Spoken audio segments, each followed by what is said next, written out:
आगे जो हमने बात करेंगे वो है contribution of Erwin Chargaff in the DNA structure. इन्होंने ये किया कि हमें प्रोवाइड किया data about the ratios of different bases present in this molecule के अंदर।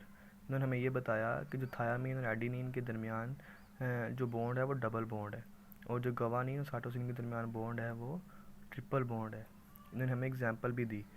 फॉर एग्जांपल के देखे जो मैन के अंदर इन्होंने बताया जो एडिनिन और थायामीन का ये बेस पेयर का जो रेशो है वो ये है 30.9 और 29.4, तकरीबन सेम ही रेशो निकलती है। फिर जी और सी का देखें 19.9 और 19.8, तकरीबन 1 पॉइंट का फर्क, 0.1% का फ़र्क। इसके अंदर शीप के अंदर भी इन्होंने हमें डाटा प्रोवाइड किया। नेक्स्ट देखिए तो कंट्रीब्यूशन की है अपनी आर फ्रैंकलिन एंड एम विलिकन्स ने। इन्होंने हमें ये बताया जो इन्होंने एक्स रे डिफ्रैक्शन की ऑफ डीएनए की, और इन्होंने बताया जो डीएनए उसकी शेप है एक हेलिक्स की तरह, और जिसका डायमीटर 2 नैनोमीटर मैंने आपको पीछे बताया भी था। और जो कंप्लीट हेलिका स्ट्रक्चर है वो जो टर्न होता है एवरी 3.4 नैनोमीटर के बाद। और नीचे देखिए जो कंट्रीब्यूशन की है वो डी वास्टन एंड क्रिक ने की है। वास्टन एंड क्रिक मॉडल बड़ा ही मशहूर एक मॉडल में से एक मॉडल है। इन्होंने ये कंक्लूड किया जो डीएनए है is made up of 2 polynucleotide chains और स्ट्रैंड्स के अंदर, जो पीछे आपने देखा भी, इसके अंदर 2 स्ट्रैंड्स होते हैं जो in the form of double helix के दरमियान कोयल होते हैं। कोयलिंग 2 स्ट्रैंड इज ऑपोजिट हैं। 2 chains are held together by hydrogen bonds. इन्होंने जो पॉइंट कंक्लूड किए थे वो मैंने आपके सामने रख दिए हैं। सबसे पहले कंट्रीब्यूशन की है अरविंद चारगफ ने आर फ्रैंकलिन एंड एम विलिकन्स। उसके बाद वास्टन क्रिक मॉडल जो एक बहुत फेमस मॉडल भी है और पेपर्स के अंदर भी अक्सर आता रहता है। तो ये इन्होंने पॉइंट कंक्लूड किए थे। आगे बात करें 2 strands are bound each other so that there are 10 base pairs in each turn of about 34 angstrom units। इन्होंने इसका ये मतलब है कि ये जो डीएनए स्ट्रैंड पीछे आपने देखे हैं इस तरह बाउंड हुए होते हैं कि इसके 34 एंगस्ट्रॉम यूनिट के अंदर 10 बेस पेयर्स होते हैं। ये मैंने आपको समझाने की भी कोशिश की है।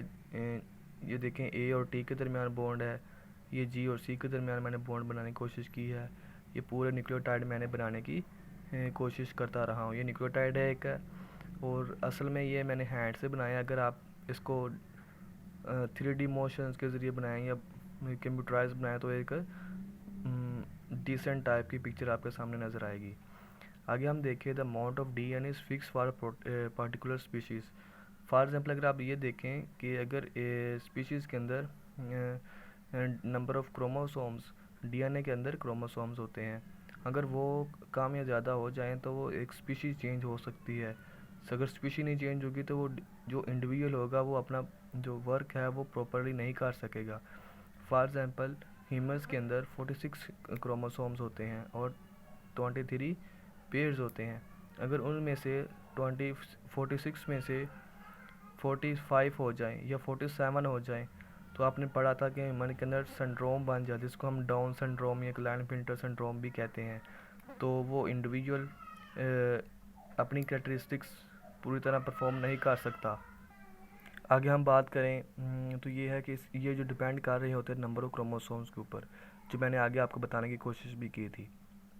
The amount of DNA is half in germ cells के अंदर होती है then that of somatic cells. Somatic cells के अंदर जो नॉर्मल बॉडी फंक्शंस जो दूसरे पार्ट्स के अंदर होते हैं एक्सेप्ट सेक्स सेल्स के अंदर।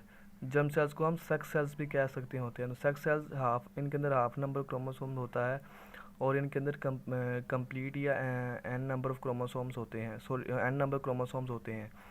आगे देखिए जो बेस पेयर्स होती हैं वो ऑलवेज कंसिस्ट ऑफ प्यूरिन्स के अंदर होती हैं which are large pointing towards pyrimidines which are small and keeping diameter of the molecule 2 nanometre.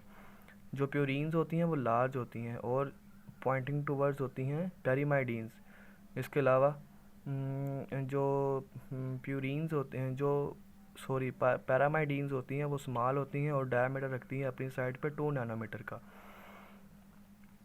इसके बाद मैं आपको एक और थोड़ा सा बताता चलूँ, जो डीएनए है सबसे ज़्यादा रिसर्च अभी तक इस पे होती जा रही है, क्योंकि ये एक हेरिडिटी मटीरियल होने के साथ साथ इसके साथ बहुत सारा डिजीज़ भी इसके साथ जुड़ी होती हैं। अगर इसके अंदर खुदा न खास्ता कोई भी प्रॉब्लम आ जाए तो ये ह्यूमंस को बहुत बुरी तरह इफ़ेक्ट कर सकता है। मैं चाहता हूँ जो अभी हमने आपको समझाने की कोशिश की उसका मैं एक मरतबा आपको ओवरव्यू बता दूँ। सबसे पहले हमने बात की थी कंट्रीब्यूशन ऑफ अरविंद चारगिफ पे।